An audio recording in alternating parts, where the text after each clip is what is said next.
As nossas crianças de até 8 anos podem acompanhar a tia Kelly, nossa irmã Kelly, e outros irmãos que estão lá para o estudo da palavra de Deus a elas.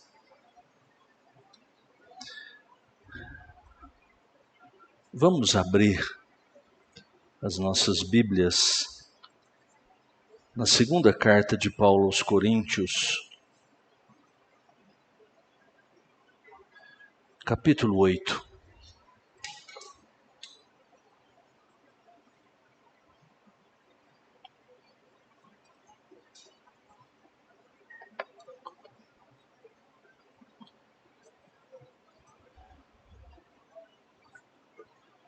Segunda carta de Paulo aos Coríntios, capítulo de número 8.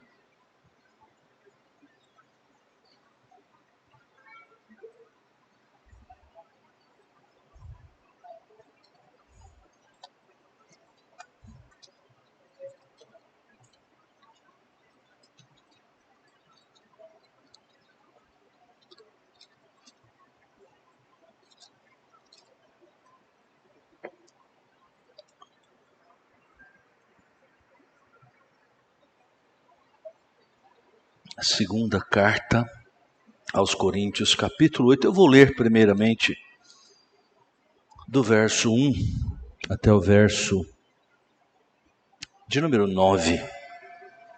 Nós vamos abordar o capítulo 8 e o capítulo 9. Diz assim: Também, irmãos, vos fazemos conhecer a graça de Deus concedida às igrejas da Macedônia, porque no meio de muita prova de tribulação, manifestaram abundância de alegria, e a profunda pobreza deles superabundou em grande riqueza da sua generosidade. Porque eles, testemunho eu, na medida de suas posses e mesmo acima delas, se mostraram voluntários, pedindo-nos com muitos rogos a graça de participarem da assistência aos santos. E não somente fizeram como nós esperávamos, mas também deram-se a si mesmos, primeiro ao Senhor, depois a nós pela vontade de Deus, o que nos levou a recomendar a Tito, que como começou, assim também complete esta graça entre vós. Como, porém, em tudo manifestais superabundância, tanto na fé e na palavra, como no saber e em todo cuidado e em nosso amor para convosco, assim também abundeis nesta graça. Não vos falo na forma de mandamento, mas para provar pela diligência de outros a sinceridade do vosso amor, pois conheceis a graça de nosso Senhor Jesus Cristo, que sendo rico se fez pobre por amor de vós, para que pela sua pobreza vos tornasseis ricos. Até aqui. Oremos ao Senhor.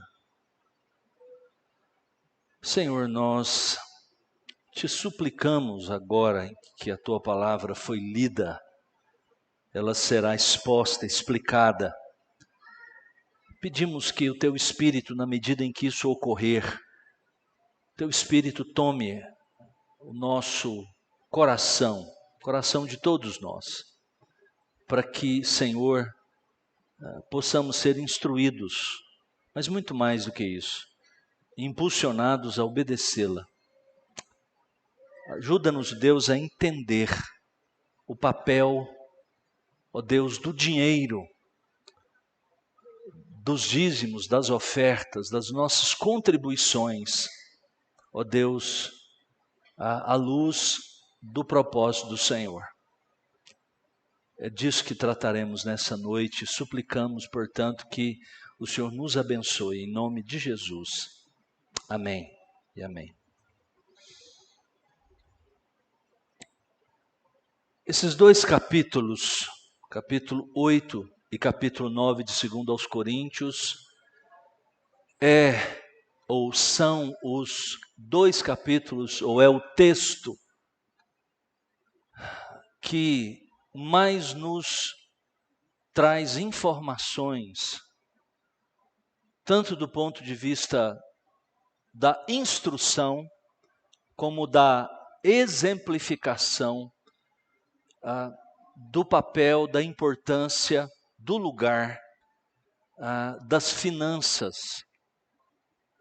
Os princípios que nós temos aqui nos instruem, como disse, ilustrando, outras vezes trazendo declarações, outras vezes trazendo exemplos e trazendo à nossa memória também outros textos do Antigo Testamento para a vida dos crentes a partir da encarnação de Cristo. Aliás, é mencionado aqui, é interessante, bem no meio de declarações acerca de ofertas e de contribuições financeiras, nós vamos ver o propósito disso aqui, a encarnação de Cristo como modelo, a vinda de nosso Senhor Jesus Cristo, o Deus da glória, entre nós. E nós queremos, a partir então desse texto, estabelecer alguns princípios. Antes disso, de entrar propriamente nesse texto e entender os princípios, vamos entender um pouquinho o que está por trás destes 2 capítulos, capítulo 8, capítulo 9 de 2 aos Coríntios. O mundo, nos anos 50 do primeiro século, havia ou estava passando por uma grande convulsão econômica. Lá por volta do ano 50 depois de Cristo, 20 anos depois da morte de nosso Senhor Jesus Cristo e o início da pregação do Evangelho, da penetração da graça de Deus na sociedade, igrejas foram sendo fundadas pelos apóstolos, por aqueles que foram comissionados por Cristo, e a igreja crescendo, vivia nessa situação, uma convulsão econômica, que é conhecida e é relatada por historiadores, não só como textos como esse, que o apóstolo Paulo insinua, na verdade, não é o seu propósito, mas é só mostrar como é que a igreja, como é que os crentes devem proceder em situações assim, de grande carestia, de inflação galopante, de situação econômica muito difícil, de pobreza em extremo. Em 54, nos dias em que Cláudio, o imperador romano, era o imperador, o mundo experimentou uma fome, que é mencionada inclusive no livro dos Atos dos Apóstolos, apenas dessa maneira, uma grande fome. Lá na altura do capítulo 17, 18, 19, nós vemos essa informação que nos é passada por Lucas, o historiador, e também, muito mais do que o historiador, um teólogo, que nos ensina muito a partir do livro dos Atos dos Apóstolos, escrito por ele.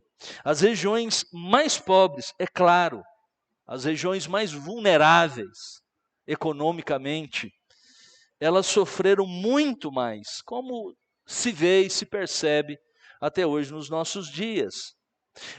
Nenhuma parte, talvez, do mundo tenha sofrido mais do que os cristãos da Judéia. Por isso o apóstolo Paulo desafiou as igrejas gentílicas, ou seja, as igrejas não judias, não dentro do território da Palestina, onde estavam os judeus, os hebreus estavam lá, por se considerarem devedoras dos bens espirituais aos crentes judeus, que estes preparassem uma oferta para os crentes judeus. Esse relato, essas informações, essas ilustrações que estão todas no capítulo 8 e no capítulo 9, de 2 aos Coríntios. Também, 1 aos Coríntios, capítulo de número 15, capítulo 16, Romanos, também parte lá do final do livro de Romanos, menciona o livro dos Atos dos Apóstolos. Veja que a abundância de informações, menções, mas é esse texto que nos traz a mensagem do que se deve fazer em tempos como esse. As preocupações que os crentes precisam ter em tempos como estes. E veja que as igrejas da Acaia, uma região do Império Romano, uma região política, né? O Império Romano, os romanos foram dominando o mundo e eles então dividiram o mundo como eles queriam politicamente, para os interesses do próprio Império Romano. Então, a região da Acaia, onde estava, por exemplo, só para você se localizar, a cidade de Corinto, onde está essa carta, essa igreja para onde foram enviadas algumas cartas. As igrejas da Acaia, região rica, porque fora favorecida politicamente pelo Império Romano, onde ficava essa cidade de Corinto, tinham se prontificado em contribuir, mas o texto nos diz, e essa é uma exortação de Paulo que está por trás aqui do capítulo 8, capítulo 9, algo aconteceu, e este propósito deles ficou no meio do caminho. E essa é algumas declarações de Paulo aqui, seja exatamente em relação a isso, para que eles continuassem. Talvez algo aqui na relação do apóstolo Paulo com os coríntios tenha interferido, e eles não deram continuidade. O que Paulo está fazendo aqui nestes capítulos, capítulo 8 e capítulo 9? Nós vemos, já no início, no capítulo 8, o texto que eu li para os irmãos, mas do verso 1 até o verso 7, Paulo toma o exemplo dos irmãos da Macedônia. Qual era a outra região? Vizinha à Acaia, muito empobrecida, também por causa de medidas do Império Romano. Aquela que tinha sido uma região, a região da Macedônia, de onde vem Alexandre o Grande, né? Era um outro império bem anterior ao Império Romano. Talvez por causa disso também, querendo enfraquecer politicamente o Império Romano no seu período de domínio dessas cidades, como Filipos, como Tessalônica, a própria cidade de Bereia, de onde nós tiramos o nome aqui da nossa Bereia. Eles tomam o exemplo desses macedônios, que eram realmente notáveis em muitas coisas, também nessa área financeira. A própria carta de Filipenses, lá no final, capítulo 4, de 10 em diante, fala da atitude dos filipenses, os da Macedônia, que contribuíram com o ministério do apóstolo Paulo. Paulo, mais uma vez, toma como exemplo esses irmãos da Macedônia para exortar os irmãos da Acaia, aqueles irmãos pobres da Macedônia, empobrecidos, são exemplos para uma outra região rica, ou mais, pelo menos economicamente, mesmo nessa situação de carestia, melhor do que os outros, para que eles fossem estimulados através do testemunho dos macedônios, para que eles fizessem a mesma coisa, né? É como se Paulo estivesse pegando um crente pobre lá da igreja e dizendo e mostrando que ele era aberto para contribuir. Trabalhava muito mais, às vezes, só mesmo para que pudesse contribuir, para dar exemplo a cristãos ricos que estavam economicamente muito bem, mas tinham um coração que idolatrava ou que colocava os seus bens materiais acima de todas as coisas. É isso que o apóstolo Paulo, na prática, está fazendo aqui. E mais adiante, entre os versos 8 a 15 deste mesmo capítulo, nós temos uma exortação a partir do exemplo aqui dos macedônios, direto para os irmãos da igreja da cidade de Corinto, sobre a oferta dos crentes aos crentes pobres da Judéia. Os versos 16 até 8 do capítulo de número 9, Paulo também traz instruções, muito mais princípios sobre como deve ser a oferta e cuidados a respeito de como essa oferta deveria acontecer. No meio disso tudo, irmãos, o que nós podemos aprender desse texto? Os capítulos 8 e 9 de 2 aos Coríntios, Paulo traz princípios sobre contribuição. Nós vemos através destas informações e através das ilustrações que ele tem aqui, princípios importantes sobre a contribuição bíblica. Temos aqui a oportunidade de entender como Paulo vê o dinheiro na perspectiva de Deus. Como Deus enxerga. Nós estamos aqui nessa noite, irmãos, e é um grande desafio para nós. A palavra de Deus, ela nos conforta, ela nos consola. Os domingos que nós temos estado aqui às noites, eu tenho, sobretudo, à luz de João, né? João capítulo 14, mostrado na palavra de Deus no Evangelho, palavras que confortam o nosso coração. O Evangelho nos traz isso, a Bíblia nos conforta. As verdades de Cristo, do que Ele fez na cruz do Calvário, elas devem realmente dar condições para nós vivermos neste mundo, diante dos embates deste mundo, diante das dificuldades que temos, nos trazer esperança. Mas nessa noite, eu quero mudar o tom. Nessa noite, eu quero tratar de um assunto que pouco nós tratamos aqui na Bereia, sobre o nosso dinheiro. Aliás, a conclusão que nós queremos chegar, quando terminarmos nessa noite, é que nós não estamos tratando do nosso dinheiro. Nós estamos tratando daquilo que Deus nos dá.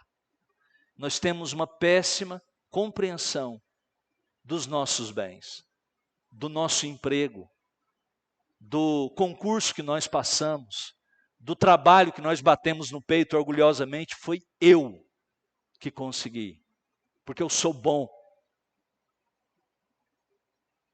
Nós precisamos também enxergar, irmãos, não que só as palavras de Jesus venham assim a nós dizendo: não se turbe o vosso coração, não se atemorize. O Evangelho nos diz mais, irmãos. Nós temos também serviço a prestar, responsabilidade diante de Deus. Hoje, eu sei que eu trarei mensagens, princípios, para desafiar o nosso coração, para nos dar uma outra faceta, um outro lado da vida cristã, de que nós somos servos de Deus, e que o seu dinheiro que você pensa que é seu, o seu trabalho que você pensa que você conseguiu com o seu potencial, sua casa, seus bens, eles têm um lugar no reino de Deus. Veja, em primeiro lugar, são alguns princípios que eu resumi aqui em 4 ou 5 princípios que esse texto nos dá. Tem muito mais, nós podemos escorrer. Mas eu quero, com esses 4 ou 5 princípios, ensinar o que esse texto está dizendo para nós sobre como é a visão de Deus, como Deus considera os nossos bens. O que significa vir à frente ou não vir à frente e depositar diante do Senhor o nosso dízimo ou a nossa oferta. Como isso deve ser feito? Num mundo que só pensa em ganhar, em ter e obter, em acumular, em entreter-se, eu sei que isso é completamente destoante do que muitas vezes a gente tem ouvido por aí. Primeiro princípio, então, observe na sua Bíblia. Por favor, tenha a sua Bíblia diante dos seus olhos. É que a contribuição bíblica, e aqui, irmãos, sem eufemismo algum, sem alegorização alguma, O apóstolo Paulo está falando, irmãos, de bens materiais, de finanças. Não tente espiritualizar. Do verso 1 ao verso 7. Ele diz que a contribuição bíblica é fruto da graça de Deus. É fruto da graça de Deus. Paulo nos diz que vale a pena conhecermos a graça de Deus concedida às igrejas da Macedônia, Filipos, Bereia e Tessalônica, essas cidades, as principais, onde igrejas que estavam fazendo a diferença no mundo, irmãos. Ele diz que a graça de Deus, nós conhecemos essa palavra, essa expressão de alguma maneira. Aliás, a igreja presbiteriana, as igrejas reformadas, têm levantado essa bandeira da graça, as doutrinas da graça. Chamamos os 5 pontos do calvinismo, aquela depravação total, a primeira, a eleição incondicional, a expiação limitada, né? A graça irresistível, a perseverança dos santos. São as doutrinas da maravilhosa graça. É a prova da Escritura em 5 declarações que não há chance de pensarmos que existe qualquer possibilidade de uma porcentagem de obras humanas na salvação. Mas quando o apóstolo Paulo está usando aqui o termo graça de Deus, ele não está falando disso. Está falando de salvação.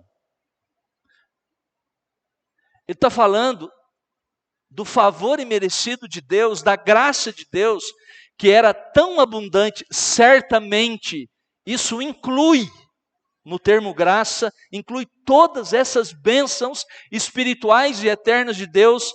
Mas aqui ele está dizendo que a graça de Deus era tão abundante na vida destes crentes da Macedônia, que eles contribuíam. Contribuição não é uma questão de que alguém tem muito dinheiro, está sobrando, contribuição na igreja. Se você entende isso, que entregar dízimo, ofertas, está sobrando aqui um pouco, então eu vou jogar lá para a igreja, vou ajudar alguém, vou ajudar um missionário. Você não entendeu absolutamente nada do que significa dízimo, das implicações espirituais de dízimo, de contribuição, de oferta missionária. Você não entendeu absolutamente nada. Há outras maneiras de entender isso, errôneas também. Como se, nós vamos ver isso depois, como se dando, eu vou receber necessariamente, porque Deus me deve. Veja, irmãos, o que eu quero que os irmãos atentem é para essas expressões que estão aqui, a graça de Deus, o favor, a bênção, a concessão gratuita de favores. Mas Paulo está dizendo aqui que contribuir financeiramente é uma graça que Deus concede, é uma dádiva de Deus, é um dom de Deus. Isso faz muito sentido. Porque para muitas pessoas, infelizmente, para muitos dentro das fileiras das nossas igrejas, dinheiro é um Deus. Suas vidas estão em torno dessa divindade. Mamon é o termo do Antigo Testamento, um termo aramaico para falar das riquezas, das benesses temporais, em torno das quais a nossa vida está circunscrita. Quem é generoso, não avarento, aberto para repartir, diz Paulo aqui, é cheio da graça de Deus. Um livro antigo de um escritor cristão, o título dele, baseado nisso, é Uma Graça que Poucos Desejam.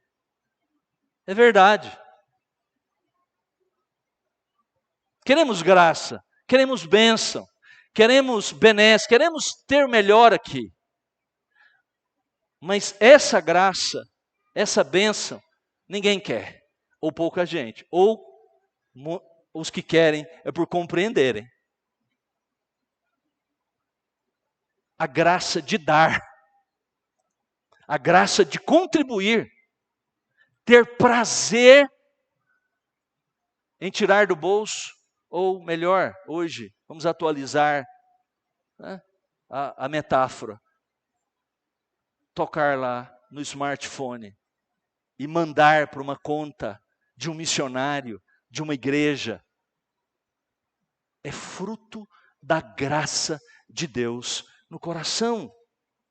Paulo está nos fazendo saber que a disposição, a liberalidade dos macedônios é expressão da graça. Ele diz que ela foi concedida. A expressão aqui na língua original é muito sugestiva e muito clara também, porque é um perfeito do particípio na língua grega que comunica a ideia de que isso estava presente já há algum tempo na vida dos macedônios, dos de Bereia, dos de Filipos, dos de Tessalônica. E aquilo já fez um caminho na vida deles e trouxe resultados.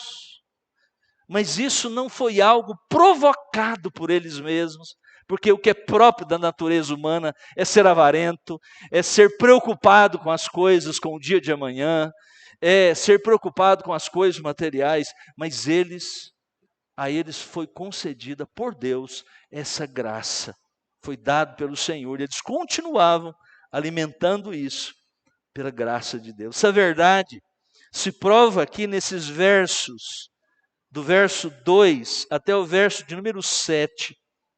4 provas disso. Primeiro, apesar de serem provados, diz o texto, por meio de tribulações, eles manifestavam abundante alegria. Diz o verso 2 assim, porque no meio, falando dos macedônios aí, porque no meio de muita prova de tribulação, manifestaram abundância de alegria, e a profunda pobreza deles superabundou em grande riqueza da sua generosidade. Segundo, apesar, diz o texto, da profunda pobreza, eles demonstraram riqueza de generosidade. Terceiro, no verso 3, apesar das poucas posses, a expressão aqui, no verso 3, para posses é dinamis ou poder. Eles não tinham força, eles não tinham poder econômico.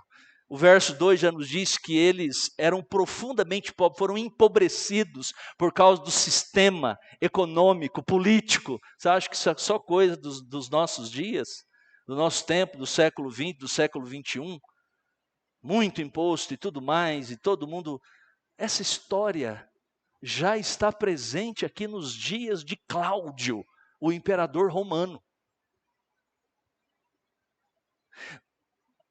Mas a situação econômica, em qualquer situação, não tira a graça de Deus do coração desses irmãos. Eles eram fracos economicamente, mas eles manifestaram grande liberalidade. Quarto, eles superaram todos os alvos propostos, diz o versículo 5, pois eles entregaram a si mesmos.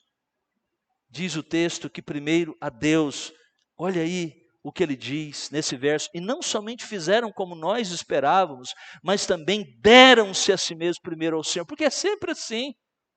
Pessoas egocentralizadas, egocêntricas, voltadas para si mesmas, elas não têm prazer em dar, em contribuir em qualquer âmbito da vida. Mas pessoas que primeiro, diz o texto, entregam-se ao Senhor, elas têm prazer na obra de Deus, nas coisas de Deus. Veja, no verso 7, diante desse testemunho, o apóstolo Paulo, então, diz o texto, envia Tito para Acaia para falar desta graça, diz ele. Paulo começa a falar da graça de Deus nas igrejas da Macedônia e termina falando que essa graça deve chegar também na região, nas outras regiões. Irmãos, nós vamos pensar da perspectiva correta quando nós falamos acerca de finanças na igreja. É mais profundo. é muito mais. Nós precisamos nos perguntar como nós, em que lugar está, de fato, a questão das finanças na nossa própria vida. O quanto isso tem peso na nossa existência. Esses irmãos aqui nos ensinam, através do exemplo dos macedônios, é o que nos faz contribuir, é a bênção, a graça de Deus nos nossos corações, porque deixados para nossa própria natureza, de acordo com a nossa própria natureza adâmica, caída para pensar, nós jamais vamos dar conforme a Bíblia nos ensina. Vamos precisar inventar teologias, como teologia da prosperidade, porque aí as pessoas são motivadas erroneamente, porque elas dão, mas porque esperam algo em troca, de preferência em dobro. E é por isso que se promete mundos e fundos aí. Os crentes macedônios não esperavam absolutamente nada, mas eles, diz o texto, pediam com muitos rogos, diz o texto, com insistência, a graça de participarem, de entrarem, o termo participar, de entrar em koinonia, em comunhão com os santos, com os que tinham necessidade. Veja o que é o princípio da graça de Deus. A graça de Deus é muito mais do que levar alguém para o céu gratuitamente. É uma motivação para toda a vida, para todo o bem que Deus nos tem colocado. Segundo lugar, é também muito importante nós entendermos que o outro princípio, que a contribuição bíblica é fundamentada na encarnação de Cristo. Isso é um mistério que nós ficaríamos aqui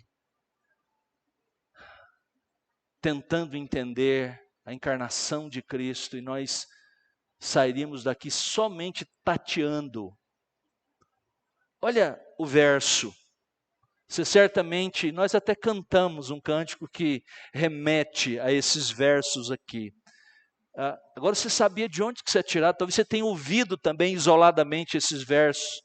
Verso 8, especialmente o verso 9 desse capítulo 8 de 2 aos Coríntios. Não vos falo na forma de mandamento, mas para provar pela diligência de outros a sinceridade do vosso amor. Agora o verso. Pois conheceis a graça de nosso Senhor Jesus Cristo, que sendo rico, se fez pobre por amor de vós, para que pela sua pobreza vos tornasseis ricos.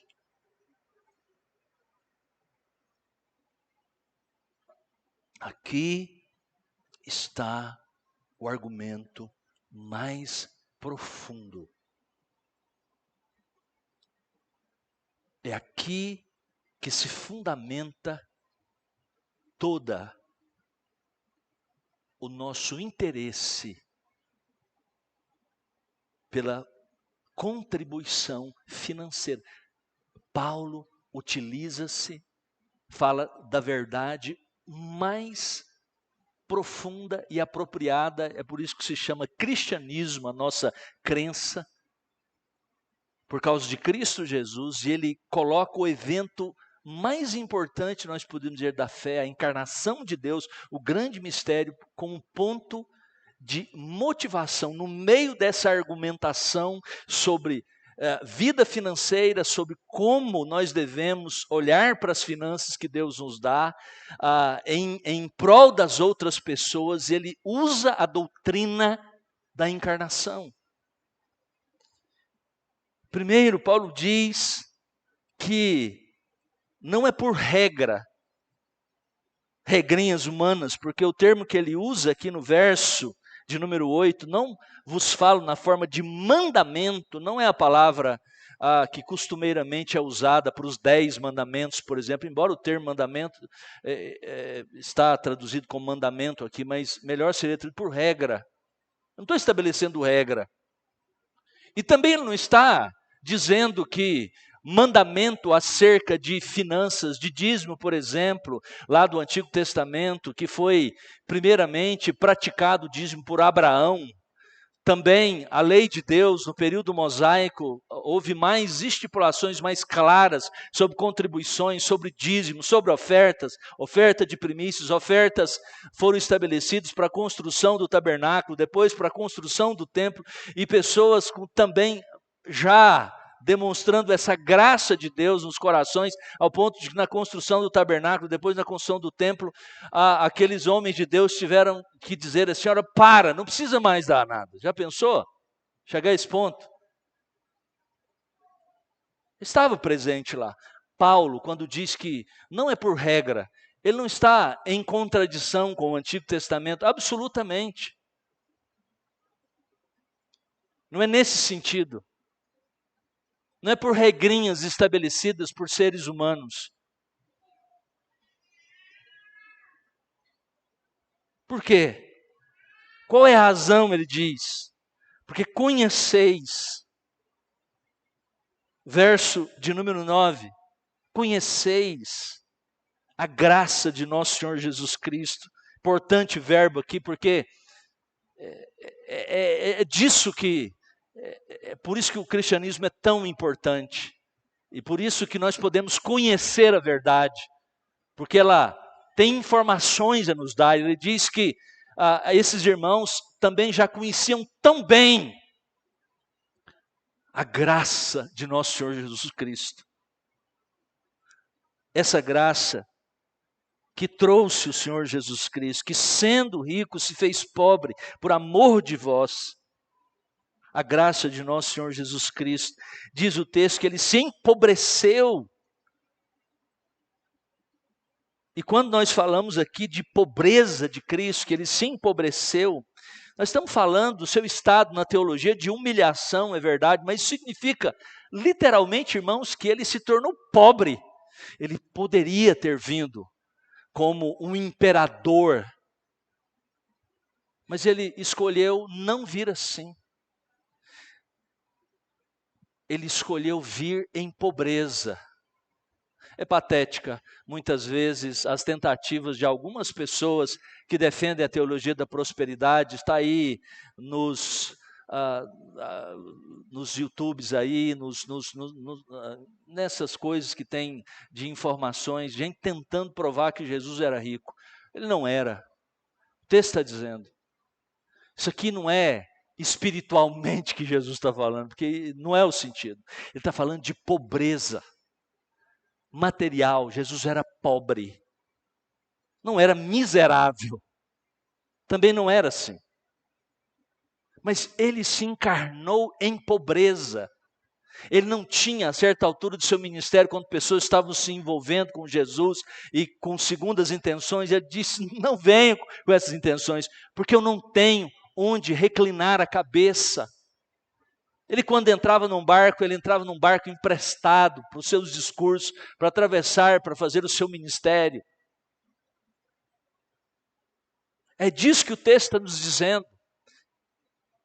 A encarnação, o propósito de Deus, do Rei da Glória, de sair das alturas, do trono celestial, a segunda pessoa da Trindade, ele realmente é rico, é isso que o texto está dizendo, mas ao encarnar-se, para fazer a obra para a qual ele, o Pai, o Filho e o Espírito Santo, o Deus triuno, em acordo, em aliança eterna, resolveram fazer. E o Filho voluntariamente se prontificou a vir. Custou viver neste mundo em pobreza. Não foi como um imperador. Isso faz parte do seu estado de humilhação. Com que propósito? Diz o texto, para fazermos ricos. E isso sim, agora tem a ver com a riqueza da graça que nos seria dada. Para os propósitos redentivos de Deus, ele viria daquela maneira. Ele encarnou-se em pobreza, mas para exatamente realizar a obra, para a nossa redenção. É isso que significa tornar-nos ricos. Então, irmãos, note bem a ligação. Isso aqui é muito importante.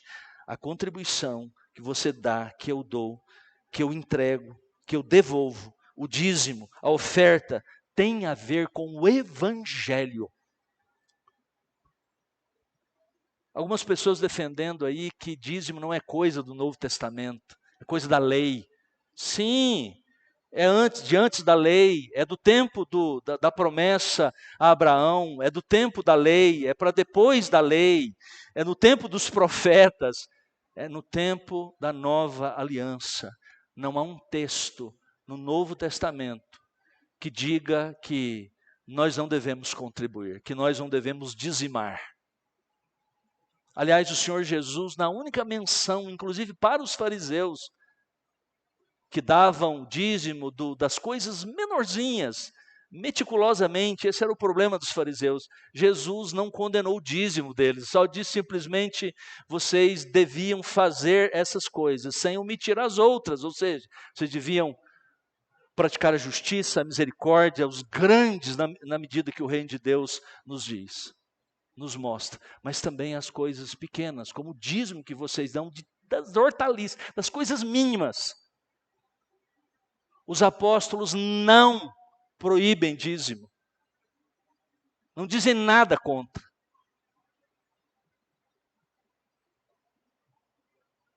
Porque esse texto liga exatamente todas essas coisas ao Evangelho.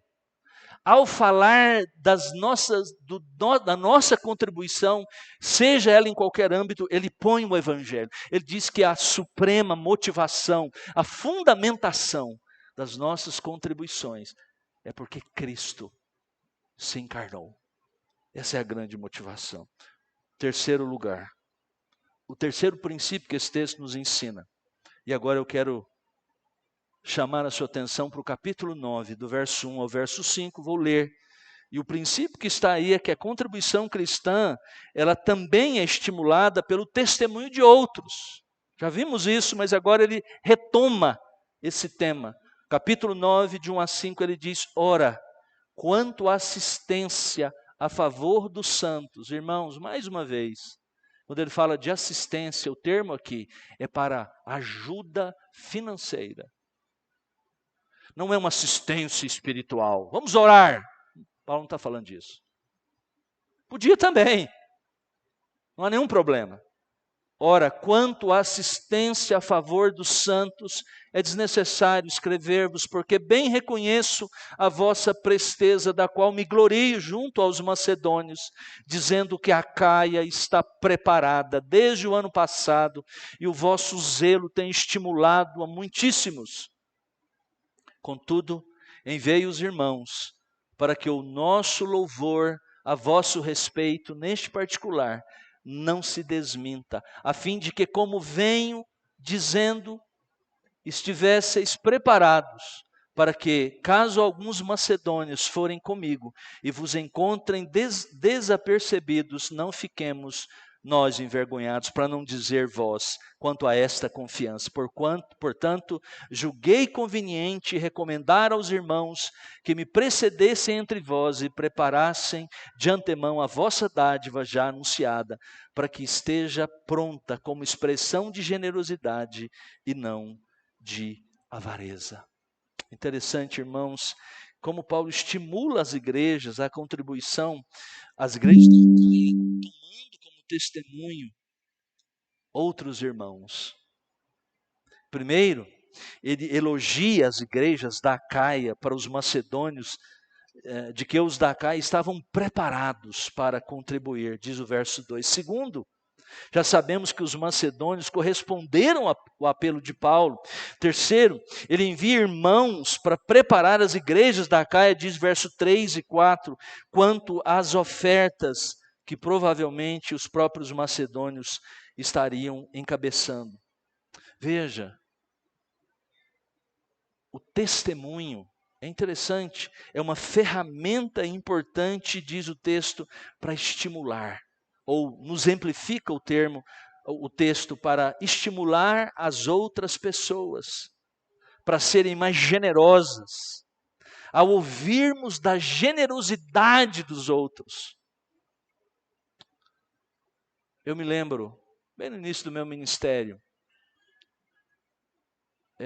eu chamei um irmão, um presbítero da igreja que nos mantinha, para falar sobre contribuição financeira. Eu nunca o tinha ouvido.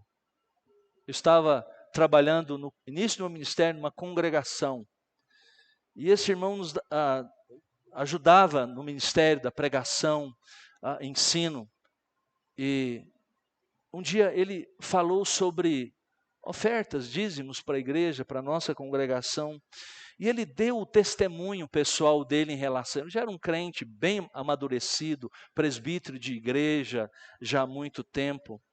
E ele começou a dar o testemunho pessoal da vida dele em relação à finança. O que isso representava.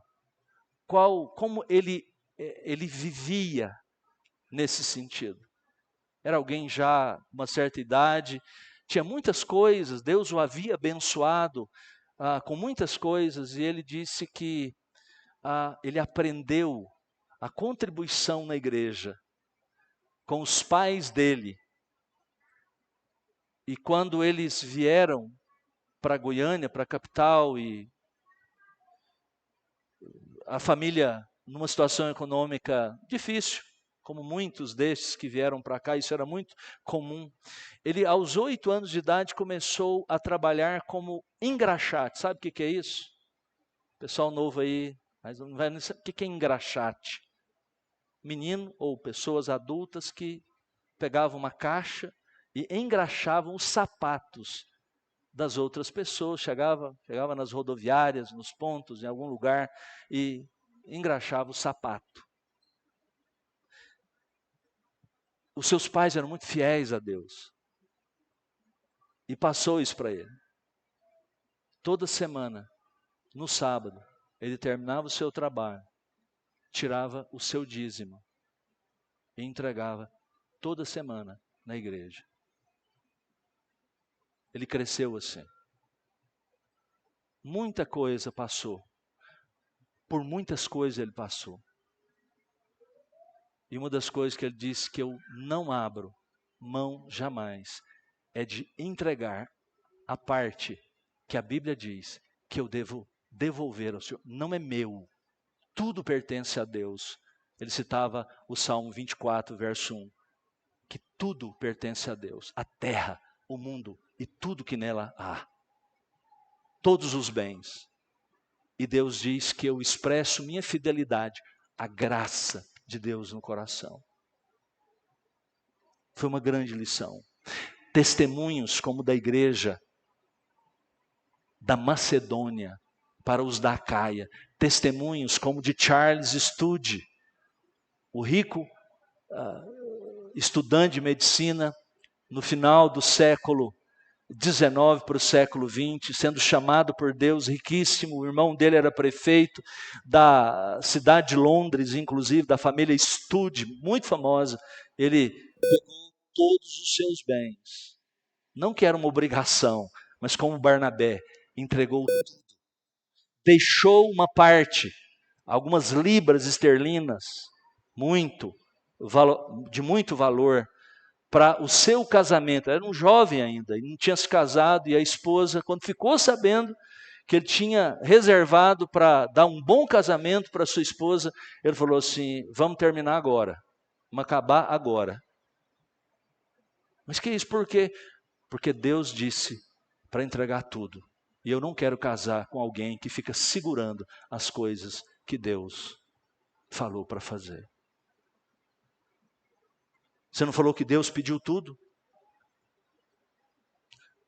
São testemunhos assim, como dos macedônios, que é usado para estimular a Acaia. São testemunhos deste irmão dos grandes, dos pequenos, dos famosos ou dos que estão ou dos anônimos, é que fazem toda a diferença. É que provam que a graça de Deus, apesar de um mundo extremamente avarento, aliás, ele diz no final do verso 5, a vossa dádiva já anunciada, para que esteja pronta como expressão de generosidade, não de avareza. Quarto lugar,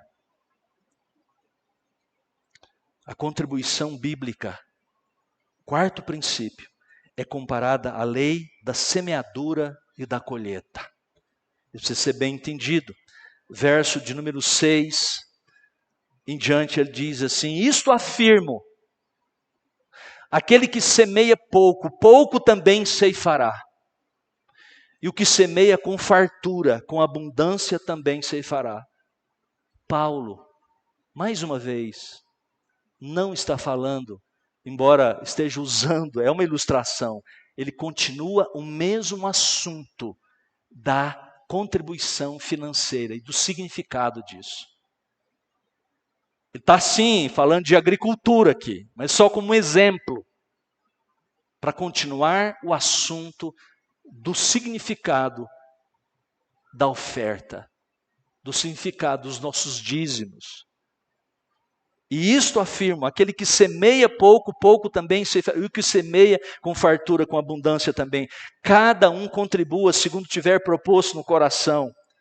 Contribua aqui, irmãos, mais uma vez, não está falando da sua oração, de você ir ali pegar um irmão, de você pegar ali, não, está falando, irmãos, contribuição financeira. Segundo tiver proposto no coração, não com tristeza ou por necessidade, porque Deus ama a quem dá com alegria. Deus pode fazer-vos abundar em toda graça, a fim de que, tendo sempre em tudo ampla suficiência, superabundeis em toda boa obra. Como está escrito, distribuiu, deu aos pobres, a sua justiça permanece para sempre. O salmo que é citado aqui é o Salmo 112. Se você olhar o Salmo 112, é um dos salmos de Halel, os salmos de Aleluia, são alguns dos salmos mais para o final do livro dos Salmos. E ele compara a vida do ímpio com a vida do justo. A vida do justo, como ele diz, ele distribui, ele dá aos pobres e a sua justiça permanece para sempre. Mas o ímpio segura para si, egoisticamente. Para ilustrar o princípio da semeadura, o que semeia pouco, pouco também ceifará. Não é assim? Nós somos uma sociedade, né, de cidade, nós não entendemos muito, a gente compra saquinhos de arroz lá, tudo bonitinho, né, 5 quilos, R$40, ou talvez menos, talvez mais, feijão no pacotinho, beleza, e nós pensamos que nasceu ali. Nossas crianças acham que, né, tá lá na caixinha um leite, é de lá. Não. Essa é uma sociedade agrícola, por isso que ele usa essas imagens. Quem planta um pouquinho de arroz ou de feijão vai colher, mas será pouco. Quem planta um saco de 40 quilos vai colher. É assim a lei.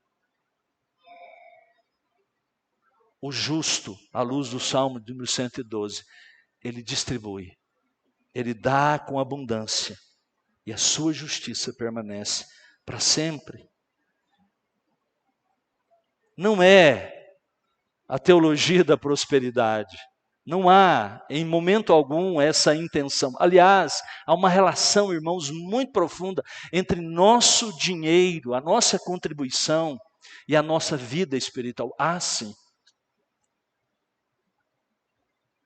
Desde Malaquias capítulo 3, quando fala dos dízimos, trazei todos os dízimos à casa do tesouro para que haja mantimento na minha casa. E provai-me nisso, diz o Senhor dos Exércitos, se eu não vos abrir as janelas dos céus e não derramar sobre vós bênção sem medida. Há uma relação sem dúvida alguma entre as bênçãos de Deus e aquilo que nós oferecemos, aquilo que nós entregamos. Mas não é uma relação de toma lá e dá cá, não é uma relação interesseira com Deus, como propõem teologias aí. É uma relação muito mais abrangente, muito mais profunda, que tem a ver não só com benesses de resultados para a nossa vida, tem a ver com a nossa vida espiritual. Nós perdemos, é um mandamento de Deus a nossa contribuição. E se nós não somos fiéis a qualquer mandamento de Deus, com toda certeza, nós perderemos com isso. Do mesmo jeito que nós desobedecemos qualquer princípio da palavra de Deus, isso trará resultados negativos espiritualmente para a nossa vida. Assim como contribuir com zelo, com dedicação, isso trará certamente resultados para a nossa vida espiritual. Não é à toa que há tantos crentes que estão vivendo vidas miseráveis de todos os pontos de vista, especialmente do ponto de vista da vida espiritual. E para terminar, não pode ser diferente. A contribuição bíblica é para a glória de Deus. Qualquer coisa que não estiver nessa dimensão, qualquer contribuição, qualquer outro interesse, está errado. Veja o que diz, verso 12 do capítulo 9. Porque o serviço dessa assistência não só supra a necessidade dos santos, mas também redunda em muitas graças a Deus. Visto como na prova dessa ministração glorificam a Deus. Ele está dizendo, irmãos, que o ato de vir à frente ou dar uma contribuição dessas igrejas, dando contribuição, eles glorificavam a Deus. Eles glorificavam a Deus pela obediência da vossa confissão. Contribuir é obedecer, diz o texto. Da vossa confissão quanto ao Evangelho de Cristo. É prova de que nós cremos no Evangelho. E pela liberalidade com que contribuís para eles e para todos, enquanto oram eles a vosso favor. Veja, é uma relação que vai se alimentando, retroalimentando. Eles recebiam, oravam, e eles eram abençoados, porque Deus derramava as suas bênçãos, e eles contribuíam mais, e aquilo ia se retroalimentando. A vida espiritual, certamente, o nosso dinheiro, nossas contribuições não tem a ver só com finanças, materialmente falando, tem a ver com vida espiritual.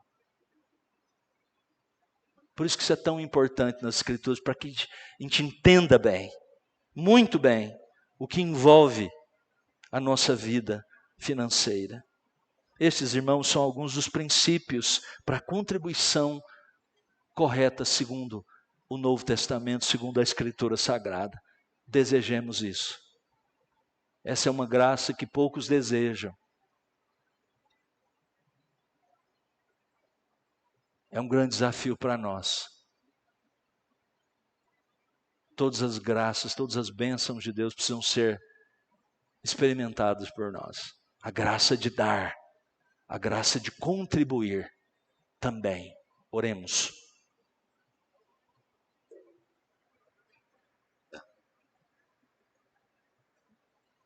Deus nosso Pai, abençoa-nos